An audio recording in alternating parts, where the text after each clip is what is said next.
Oh, well, hello there. Welcome back to Introduction to Cultural Anthropology, Film Notes. Uh, this is going to be sort of a quick note on the film Dead Birds and sort of some of the significance that this film has um, in anthropology and filmmaking in general.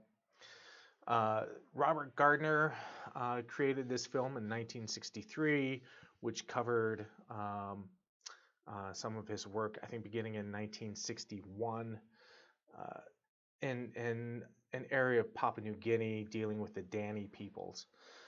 Uh, this film itself deals a lot with um, death. That is sort of the main um, focus on this film is how the Dani people live with death,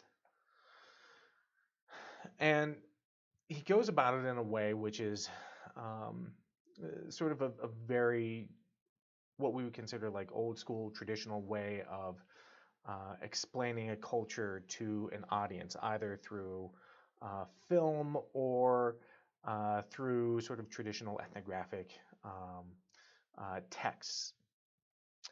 So the film basically starts out with Robert Gardner talking about sort of the mythology of the Dani people and how they believed they were given a choice between following the snake or following the bird.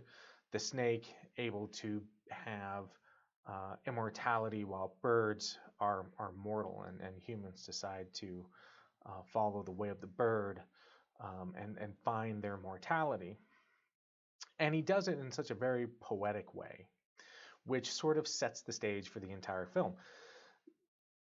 This film itself focuses on sort of like two individuals of this tribe, Wayak and Pua. Wayak being sort of an older member of the society, probably actually only in his like mid to late 30s, maybe 40s. Uh, and then Pua uh, being probably about 8 years old at the time, and sort of what it's like for them to live this experience. What does it mean to be a child? What does it mean to be an adult male? And their responsibilities and expectations. And Gardner really goes into what those expectations were. Um, and a lot of it had to focus around sort of the development of uh, their spiritual knowledge, and that in itself led to why the peoples in this community deal with warfare in such an interesting way.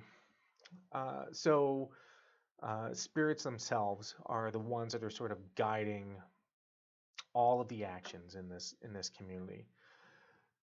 The reason why they engage in ritual warfare. If someone within your own clan gets killed, then that spirit is going to be angry until revenge can be taken out on the enemy that conducted that killing. And so it goes back and forth. You'll have, for a couple of weeks, you'll have some peace until somebody gets killed. And then for a couple of weeks, it'll go on.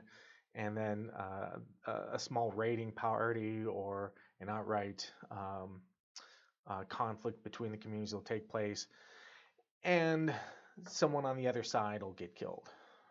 And then that spirit will be appeased. But then the spirit of the person that was just slain, they get upset, they turn around and engage, in this ritualized warfare takes place.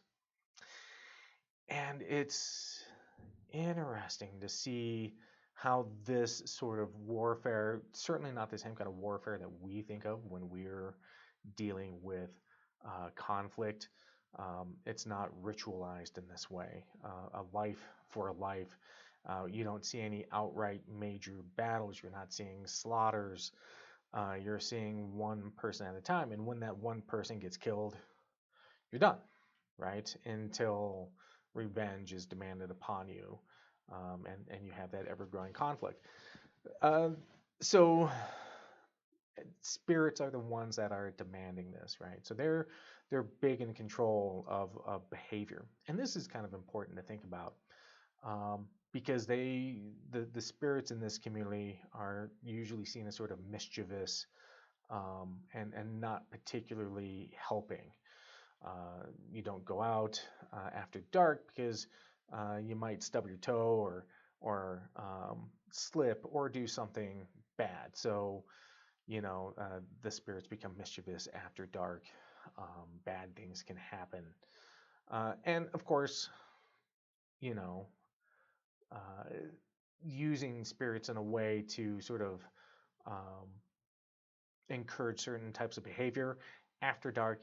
Things do become more dangerous wherever you live, especially if there's any sort of localized predators or you might have um, some sort of a raiding party, which didn't happen very often at night.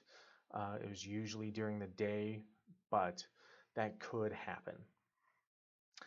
Uh, so spirits are the things that are really driving this community, and I think one of the interesting things to think about is how, if as anthropologists we're looking at this community, how can we draw similarities between their spiritual and religious ideology to our own ideas of religion and spirituality.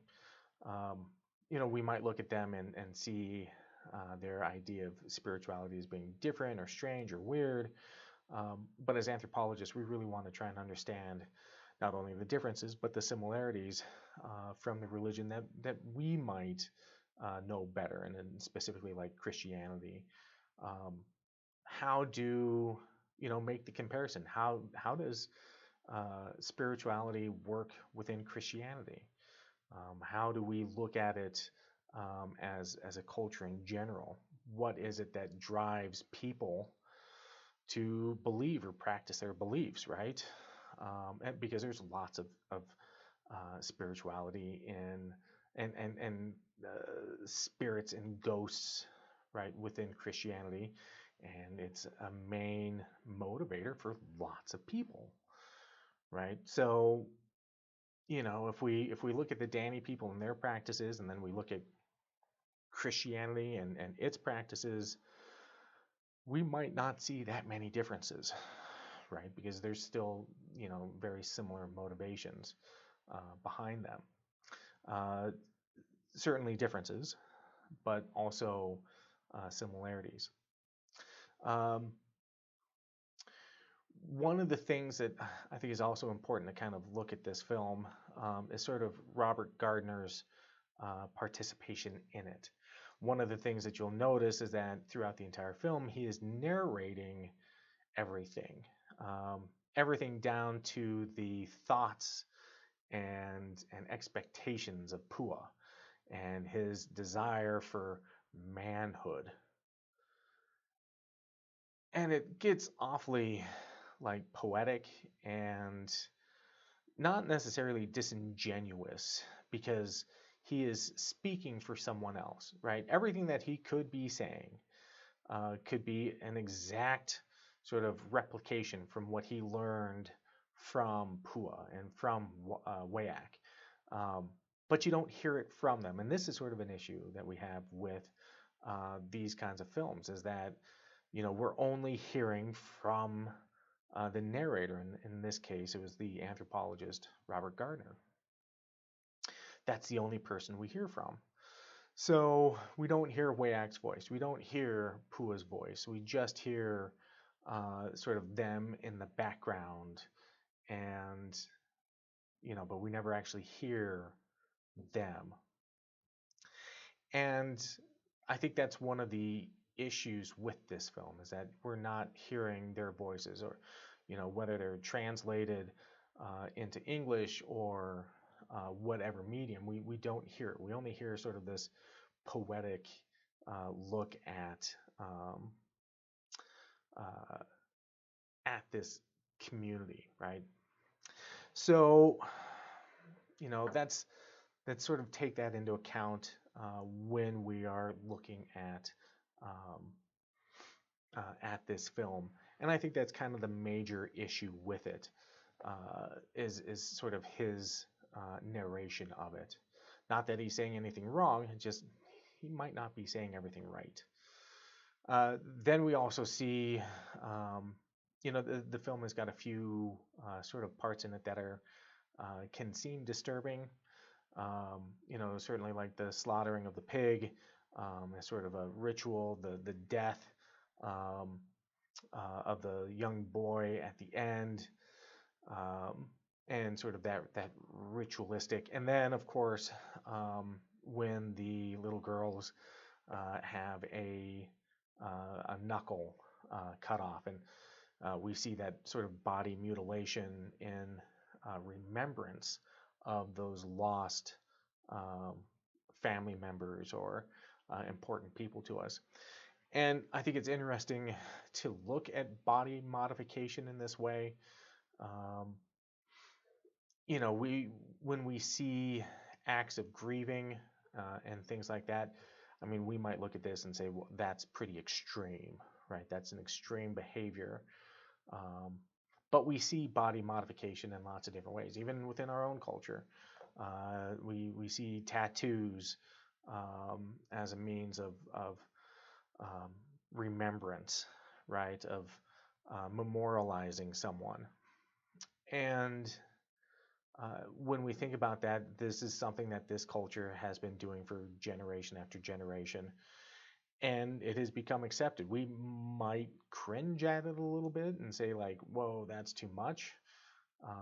But for them, it is one heck of a way to remember those folks, right? You'll be remembered of them every single day, right? Because obviously you're missing a knuckle on one of your hands, to the point where you might just have a few knuckles on each hand itself. And you would think, hey, that is going to have a big impact on daily lives. But if you compare their daily lives to our daily lives, there's not a whole lot of similarity going on there. So does it have that big of an impact? Maybe not, right? I'm not trying to justify that kind of behavior. What I'm looking at is trying to understand the impact of that behavior in a practical sense within that community, right? They're not using keyboards. They don't need to do all the same things that we would need our fingers to be to use on stuff.